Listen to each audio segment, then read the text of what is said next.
फिर दोहराता हूं कि इख्तिलाफ राय चाहे बुरे से बुरे तरीके पर हो, अल्लाह का शुक्र है मेरा दिल उसको उसका बुरा नहीं मानता।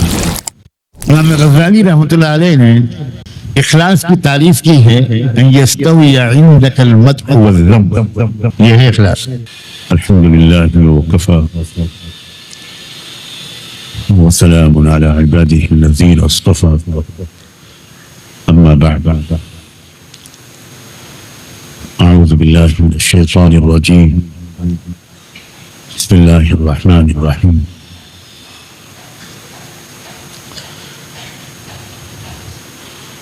कुंतुम खैरा उम्मतिन उखरिजत लिन्नास तअमुरून बिल मारूफ व तनहौना अनिल मुनकर व तुअमिनून बिल्लाह।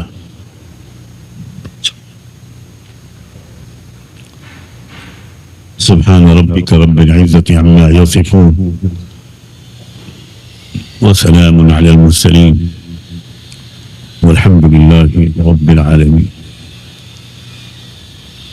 अल्लाहुम्मा सल्लि अला सय्यिदिना मुहम्मद व अला आलि सय्यिदिना मुहम्मद व बारिक व सल्लिम।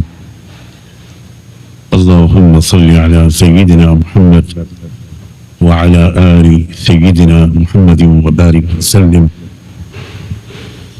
अल्लाहुम्मा सल्लि अला सय्यिदिना मुहम्मद व अला आलि सय्यिदिना मुहम्मद व बारिक व सल्लिम। एक कौम वो होती है जो सिर्फ अपने हुकूक दूसरी कौमों से और हुकूमतों से मांगती रहती, अपने हुकूक का मुतालबा करती रहती। और एक कौम वो होती है जो दूसरी कौमों के हुकूक अदा करती रहती।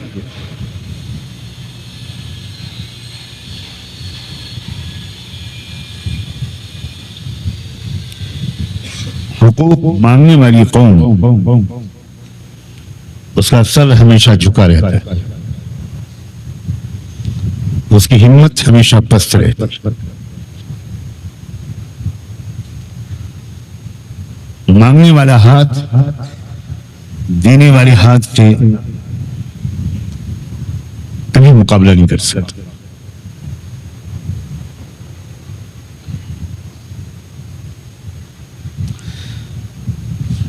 जब तक मुसलमान दूसरी कौमों के हुकूक अदा करते रहे,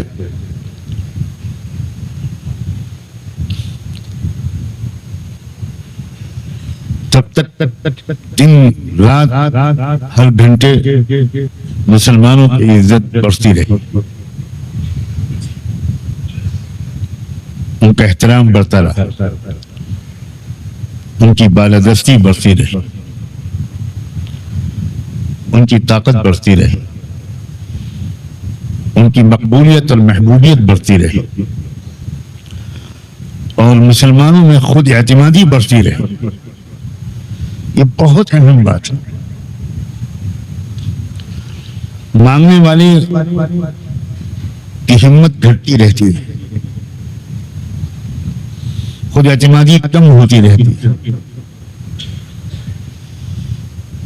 और देने वाले की हिम्मत हर लम्हे बढ़ती रहती है।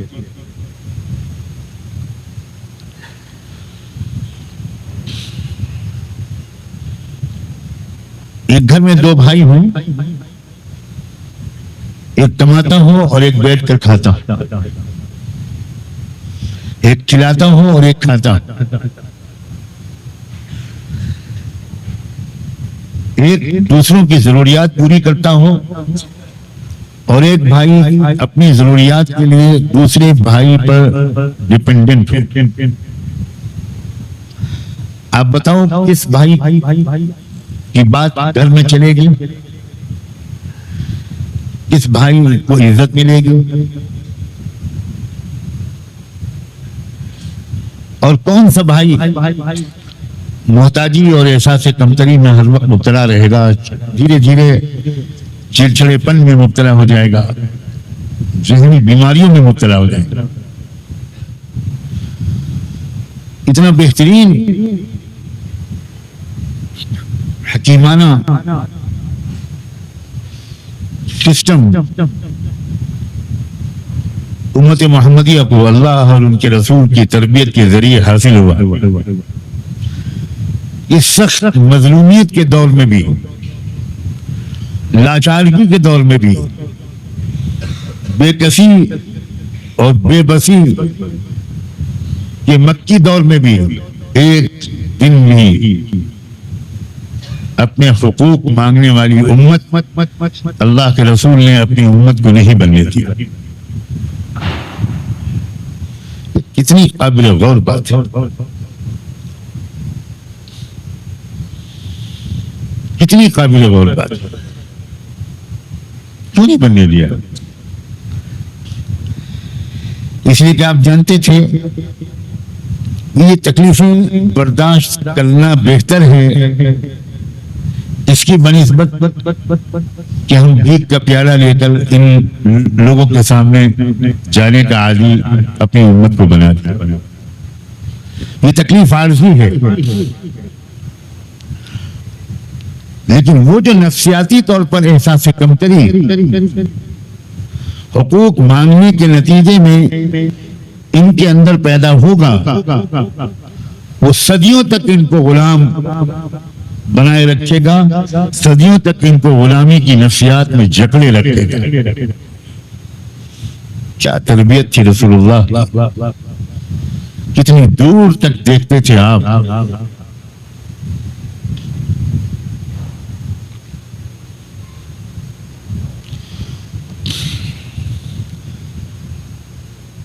हमारी जो कोशिशें हैं इस वक्त,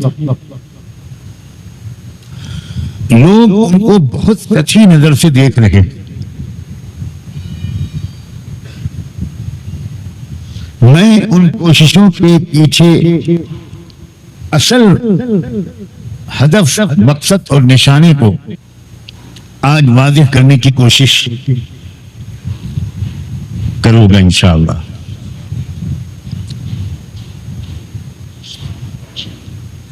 और वो इसलिए खास तौर पर कि अव्वल तो इस वक्त की जाने वाली कोशिश की असल गर्ज व गायत को समझा जाए, दूसरे ये कि उस कोशिश को आगे बढ़ाने वाली नौजवान नस्ल वो वाज़ेह तौर पर इन कोशिशों की रूह, मकसद और गर्ज व गायत को समझे। आमतौर पर लोग ये समझ रहे हैं कि फुला इलेक्शन में फुला उम्मीदवार को जिताने की कोशिश की जा रही है और फुला उम्मीदवार को हराने की कोशिश की जा रही है, और इसकी वजह से लोगों को, कुछ लोगों को वजह और फितरी तौर पर हमारी राय से इख्तिलाफ हो रहा है,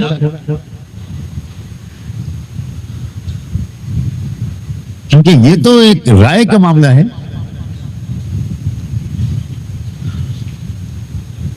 आपकी या फुला की राय में फुला की हिमायत की जानी चाहिए,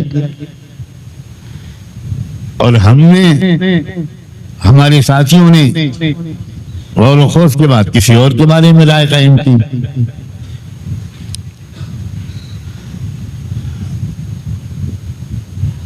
और मैं फिर दोहराता हूं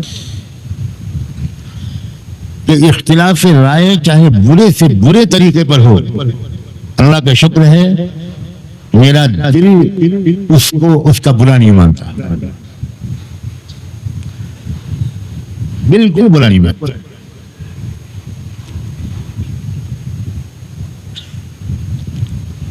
अपने को तनकीद से बालातर समझना और ये समझना कि मेरा एहतराम सब पर फर्ज है, मेरी बात को मानना और उसकी तायीद करना सबके लिए वाजिब है, मुझे बुरा भला कहना हराम है,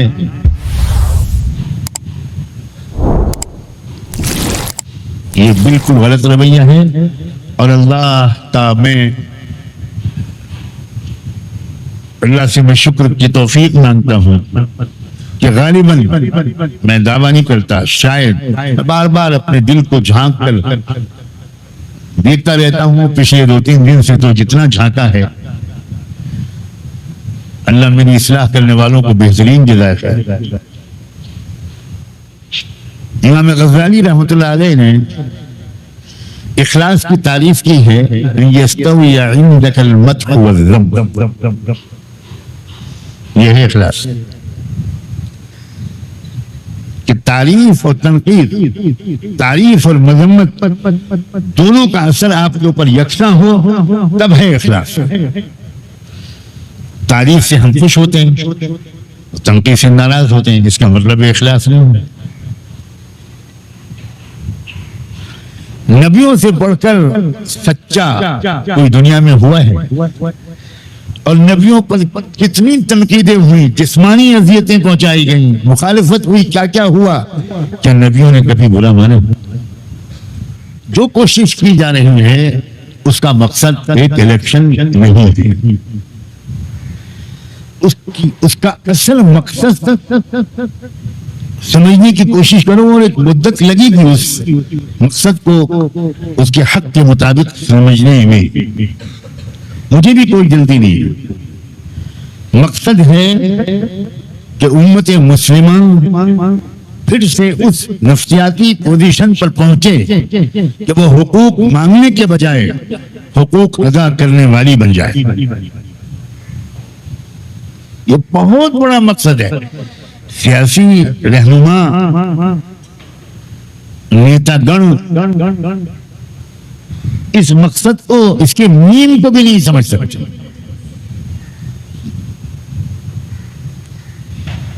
लेकिन ये जो काम है उम्मत को इस गुलामी की नफ्सियात से, जिसमें वो सदियों से मुब्तला है,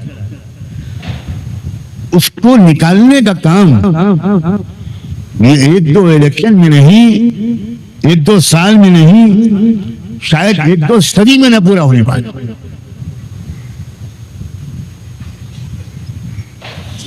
इसलिए तुम लोग इस अमानत को अपने कंधे पर लेने की इस्तेदाद पैदा करो।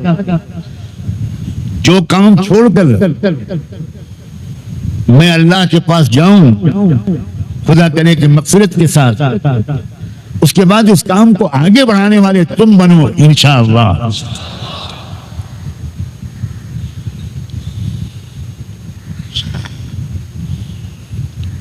अल-यदुल उलिया खैरुम मिनल यदिस सुफ़ला। ये बात एक फर्द के बारे में अगर सादिक आती है तो कौमों के बारे में तो बदरजे औला सादिक आती है। उम्मत इस वक्त यद सुफ़ला बनी हुई है, मांग रही है, और हमारा मकसद, हमारी कोशिशों का मकसद, ऑल इंडिया एकता फोरम बनाने का मकसद, जो तरबियती गुफ्तगूएं यहाँ पर की जाती हैं या कहीं पर मैं करता हूँ, उनके पीछे असल रूह और पैगाम ये होता है कि भाई फिर से वापस हुकूक मांगने की पोजीशन छोड़कर फिर से दोबारा दूसरी कौमों के हुकूक अदा करने वाले बनो। और दूसरी कौमों का सबसे बड़ा हक क्या है? कुंतुम खैरा उम्मतिन उखरिजत लिन्नास तअमुरूना बिल मारूफ। ये पहला हक है। कौमों का सबसे पहला हक यह है कि उन कौमों को कवानीन फितरत की तरफ लाया जाए। जब कौमों के हुकूक की बात आती है तो बिल्कुल मादी हुकूक की तरफ ज़हन जाता है। कुरान के नज़दीक सबसे पहला हक यह है कि कौमों को फितरत के कवानीन के मुताबिक जीना सिखाया जाए, और जो कौम फितरत के कानून के मुताबिक जीना सीख जाती है वो तमाम मादी जरूरियात बदरजे औला पूरी कर। अलग अलग मादी जरूरियात के तज़किरा करने की जरूरत ही नहीं। फितरत पर अगर आ गई तो फितरत पर जीने वाला इंसान खुद खा ले और दूसरा भूखा रहे, ये नहीं हो सकता। खुद पहन ले और दूसरा नंगा रहे, ये नहीं हो सकता। खुद का बच्चा तालीम पाए, पड़ोस का बच्चा जाहिल रहे, फितरत के मुताबिक जीने वाला इंसान ये नहीं कर सकता। कुरान मजीद हजारों सफ़हात में कही जाने वाली बात को एक लफ्ज में कहता है। अल मारूफ की तशरीह, अजीज तलबा, अगर अल मारूफ की तशरीह कमा हक़ की जाए, मैं नहीं समझता कि 5000 सफ़े से कम में हो पाए। एक लफ्ज की तशरीह। हम मौलवी लोग तो भलाई भलाई कह के आगे गुजर जाते। अम्र बिल मारूफ नहीं अनिल मुनकर, अम्र बिल मारूफ नहीं अनिल मुनकर, ये अल्फाज जो हम लोग बोलते हैं इनका मतलब समझते हैं? सऊदी अरब में एक महकमा था, हमारे बिन सलमान साहब ने उस महकमे को खत्म कर दिया। हयतुल अम्र बिल मारूफ व नही अनिल मुनकर क्या करता था? मुतव्वि कहते थे उनको, वहां मुल्ला मौलवी झंडा लेकर बाजार में निकलते थे, सला सला सला सला सला सला, इस कार को मार रहे हैं, इसको डंडा मार रहे हैं, इसकी दुकान वाले को मार रहे हैं। ये अम्र बिल मारूफ है। नौजवानों को नफरत हो गई थी उन लोगों से, शदीद नफरत हो गई थी। अरे भाई, अल अम्र बिल मारूफ भी मारूफ तरीके से किया जाना चाहिए। अल अम्र बिल मारूफ अला तरीक़तिल मुनकर, सुभान अल्लाह, कमाल है। अरे सुभान अल्लाह, जो उलमा चाहिए जो कुरान को समझें। जब तक तुम्हारा दरसी निसाब चलता रहेगा, ये तो इब्तिदाई है, बिल्कुल सिर्फ इस्तेदाद पैदा करने के लिए। बाद में कई साल तुमको कुरान को समझने में लगाना पड़ेगा। मैं ये नहीं कहता कि शादियों को लेट करो, कर लो शादी। अगर 200 साल की उम्र मिले, रब्बे काबा की कसम, आखिरी सांस तक इंसान इस हसरत के साथ जाता है, अल्लाह मैं आपकी किताब को समझ ना सका। किताब क्या है? अल्लाह अकबर, कुरान क्या है? कुल लौ कानल बहरु मिदादन लिकलिमाति रब्बी लनफिदल बहरु क़ब्ल अन तनफद कलिमातु रब्बी वलौ जिअना बिमिस्लिही मददा। अल्लाहु अकबर। उम्मत कौमों के हुकूक में सबसे बड़ा और पहला हक कि कौमों को फितरी तरीके पर जीने का सलीका सिखाया जाए। शिर्क खिलाफ फितरत है, तौहीद तकाज़ाए फितरत है। अब इसकी तशरीह करो तो कम से कम 50 लेक्चर देने पड़ेंगे। हर अकीदा तकाज़ाए फितरत है, आखिरत का अकीदा फितरत का तकाज़ा है।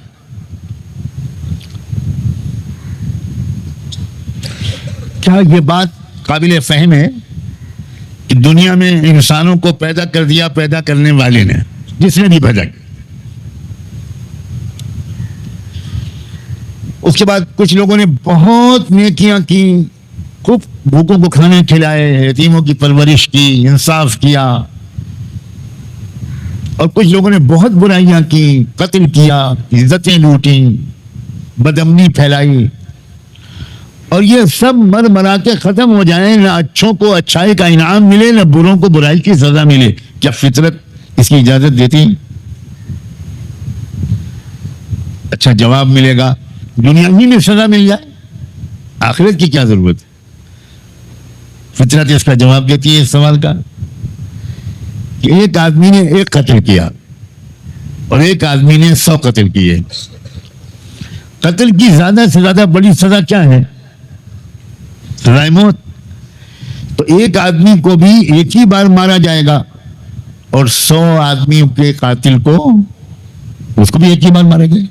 ये कौन सा इंसाफ है भाई? ये कौन सा कानून है? एक आदमी के कातिल को भी एक ही बार मारा जा रहा है और 100 आदमी, और 100 नहीं, जंग अजीम में करोड़ों लोग मरे थे, उन करोड़ों लोगों के मारने वालों को भी एक ही बार मारा जाएगा। ये कहां गया इंसान? अब दोबारा उसको जिंदा करके मारो तो हम फतवा देते हैं कि आखिरत की जरूरत नहीं। इसलिए आखिरत जरूरी है। एक आदमी ने एक नेकी की, एक यतीम बच्चे को पाला, एक आदमी ने लाखों गरीबों की मदद की, अब इसको लाखों वाला इनाम कहां मिलेगा? तो सजा और जजा दोनों के लिए आखिर जरूरी है। ये तकाज़ाए फितरत है, ये तकाज़ाए अक्ल और अदल है। ये अक्ल के भी खिलाफ है और अदल और इंसाफ के तकाज़ों के भी खिलाफ है कि एक के कातिल को भी वही सजा मिले जो करोड़ों के कातिल को सजा मिले। ये बिल्कुल अक्ल और फितरत के खिलाफ है। और जब हम कह रहे हैं कि फितरत के तकाज़ों के मुताबिक जिंदगी गुजारना, फितरत के तकाज़े समझाने हैं और ये कौमों का हक है हम पर। हम अपना फर्ज अदा कर रहे हैं, एक ड्यूटी अदा कर रहे हैं। तो खास तौर पर मैं अपने तलबा से, सीनियर तलबा से खास तौर पर और असातिज़ा से ये बहुत गुजारिश करता हूँ कि मैं जिन अल्फाज का इंतखाब अल्लाह की तौफीक से मुस्तकिल तौर पर करता हूँ वो राइज अल्फाज नहीं हैं, उसमें थोड़ी तब्दीली करता हूँ। रूह नहीं बदलती, हकीकत नहीं बदलती, माना नहीं बदलते, लेकिन इस दौर की का जो कॉमन सेंस है, इस दौर की जो अक्ल आम है, इस दौर की जो वोकेबुलरी है, इस दौर की जो मुरव्वजा अल्फाज और इस्तिलाहात हैं, इस दौर की जो मारूफ ज़बान है, लो अल मारूफ ही बोल दूं मैं, तो मारूफ की तशरीह मारूफ के अंदाज में करो। मारूफ की तशरीह इस दौर के मुनकर के अंदाज से मत करो। ये सलीका, ये ज़हानत, कल्लिमुन्ना अला क़द्री अक़ूलिहिम। तो कौमों के हुकूक अदा करना, हम ये जो इब्तिदाई कोशिश के तौर पर, बिल्कुल इब्तिदाई कोशिश के तौर पर मुख्तलिफ इलेक्शनों के मौके पर मशवरे देते हैं, ये हमारा गोल नहीं है, समझे? ये हम कौम को इस काबिल, इस पोजीशन में वापस लाना चाह रहे हैं कि वो हुकूक अदा करने के काबिल बन जाए। आप किसी गरीब और फकीर भीख मांगने वाले से कहें कि फला मदरसे में जाकर 300 तलबा है, उनके खाने का इंतजाम करो, तो क्या दुआ देगा आपको फकीर? वो बेचारा भीख मांग रहा है, आप कह रहे हैं कि दारुल इमाम रब्बानी में जाके चंदा दो, तो वो फकीर कहेगा अल्लाह मैं भूखा फकीर तो हूं मगर पागल नहीं हूं, तेरा शुक्र है। खुश हो जाएगा कि अल्हम्दुलिल्लाह मैं पागल नहीं। ये साहब जो कार से उतरे और मुझे कह रहे हैं वहां जाके 300 लोगों को चंदा दो, ये मुझसे बड़े फकीर हैं। मेरा दिमाग तो ठीक है। उम्मत मुस्लिमा को उस पोजीशन पर लाना पड़ेगा पहले कि वो हुकूक अदा करें, ज़हनी और नफ्सियाती तौर पर।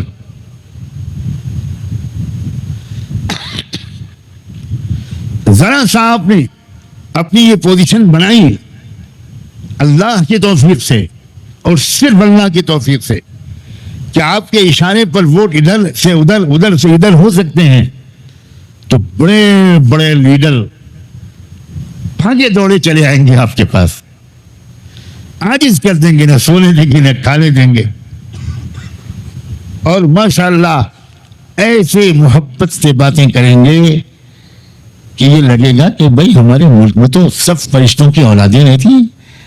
इसी पार्टी में हज़रत जिब्रील की नस्ल है, इसी पार्टी में हज़रत मिकाईल की है, और किसी पार्टी में की है जिसकी इस वक्त हुकूमत। अपने को ज़हनी तौर पर तैयार करो, असल मकसद को समझो। क़यादत और इमामत के मनसब पर हम पहुंचेंगे तो उम्मत पहुंचेगी। जब कायदीन ही क़यादत और इमामत के मनसब पर नहीं पहुंचेंगे तो कौम कैसे पहुंचेगी, उम्मत कैसे पहुंचेगी? मैं समझता हूं कि जो पूरी बात मुझे कहनी थी उसका वक्त नहीं बचा। इतनी बात भी मैंने कह दी है, इसको याद रखना। और इस वजह से एक बार फिर मैं इस मौके का फायदा उठाकर ये गुजारिश करता हूं कि जहां तक हो सके एक महीने की मेहनत और काविश और मुशावरत के बाद और एक एक इलाके की जमीनी मालूमात हासिल करने के बाद जो राय कायम की गई है, उस राय को पूरे महाराष्ट्र के वोटर्स, न सिर्फ मुसलमान बल्कि किसान भाई, मराठा भाई बहनें, किसान भाई बहनें, दलित भाई बहनें, क्रिश्चियन लोग और दूसरी और तमाम कास्ट और सब कास्ट के लोग, वो उस लिस्ट को अहमियत दें, गौर करें, जहां तक हो सके उसको एक्सेप्ट करें और कबूल करें। और मैं इस मौके से फायदा उठाकर हमने जिन तमाम उम्मीदवारों और पार्टियों के हक में अपनी राय भेजी है, उन लीडरों से भी और एक एक कैंडिडेट से, एक एक उम्मीदवार से मैं यहां पर यह कहना चाहता हूं कि आप लोगों का काम उस दिन खत्म नहीं होगा जिस दिन के वोट पड़ जाएंगे। आप इस गलतफहमी से निकलिए जिसमें आप में से ज्यादातर लोग फंसे हुए हैं कि हमारा काम उस दिन खत्म हो जाता है जिस दिन वोट पड़ जाते हैं, उसके बाद रिजल्ट आने तक हमको जरा आराम करने का मौका मिलता है। हम बहुत थक जाते हैं इलेक्शन से पहले की मेहनतों में। नहीं, आप अपनी एक टीम तैयार रखिए, अलग ताजा दम, चाहे उसको 24 घंटे 48 घंटे पहले आराम देना पड़े। जो इलेक्शन के दिन के शाम से लेकर काउंटिंग की आखिरी ऐलान तक 24 घंटे वो पहरेदारी करें, इसलिए कि बहुत बड़े पैमाने पर वोटिंग मशीन, जिसको ईवीएम कहते हैं, उसको बदला जा रहा है। पहले दूर बैठकर मशीनों में हैकिंग होती थी, अब उससे काम चलता हुआ नजर नहीं आ रहा।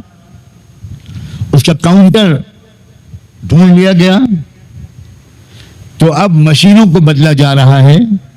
पूरी यकीन के साथ मैं कह रहा हूं कि जिन मशीनों में वोट डालने वाले लोग वोट डालते हैं, वो मशीनें बाहर भेज दी जाती हैं कहीं और स्ट्रांग रूम जहां मशीनों को महफूज रखा जाता है, वोटिंग के दिन से लेकर काउंटिंग के दिन तक उस स्ट्रांग रूम में दूसरी मशीनें रख दी जाती हैं, मशीनों को बदल दिया जाता है। मुझे इंतहाई अफसोस भी हुआ और ताज्जुब भी हुआ जब महाराष्ट्र के एक बड़ी पार्टी के एक बड़े लीडर से अभी 4-6 दिन पहले मैंने उनको ये बात बताई, तो वो हैरान ले गए। कहने क्या मतलब, क्या होता है? तो मुझे हैरत हुई कि बहुत बड़ी पार्टी के सबसे बड़े लीडर को एक मौलवी बता रहा है ये स्ट्रांग रूम में क्या होता है। कुछ खबर नहीं उनको। चुनांचे उन्होंने अपने पीए से कहा कि जरा गौर से सुनो, नुमानी साहब की बात है, इसको नोट करो, फिर बाद में मीटिंग करेंगे हम इस पर। वाह भाई वाह।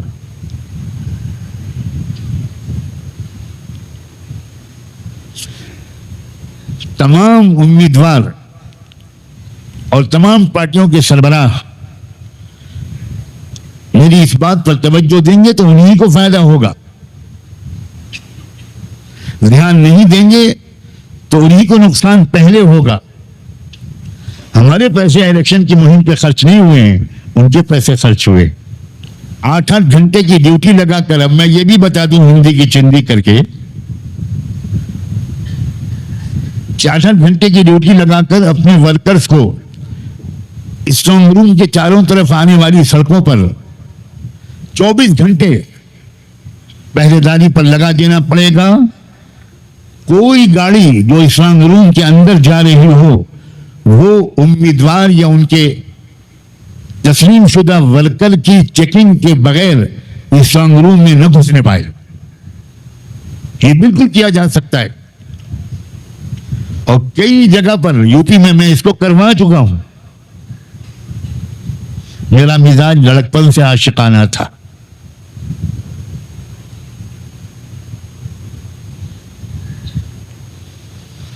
हर 8-8 घंटे पर अपने नौजवान खड़े कीजिए और चारों तरफ की सड़कों पर खड़े कीजिए। कोई गाड़ी आ रही हो, रुकवाइए, उसको चेकिंग कीजिए क्या जा रहा है उसमें। और स्ट्रांग रूम से जो गाड़ी बाहर निकले, छोटी हो या बड़ी, उसको भी रुकवाइए और चेक कीजिए कि उसके अंदर से क्या निकाला जा रहा है स्ट्रांग रूम के अंदर से। ये बहुत अहम बात है जो आज जुमे की इस महफिल में मैंने कहना इसलिए भी मुनासिब समझा कि हो सकता है कि यही बात उन पार्टियों के लीडरों और कैंडिडेट्स तक ये पहुंच जाए, इसलिए कि कम से कम इलेक्शन तक वो मेरी तरफ बहुत मुतवज्जे है। मुझे कोई खुशफहमी नहीं है, वो आपसे ज्यादा तवज्जो और अदब से मेरी बात सुन ले। चश्मे बदूर वो आखिर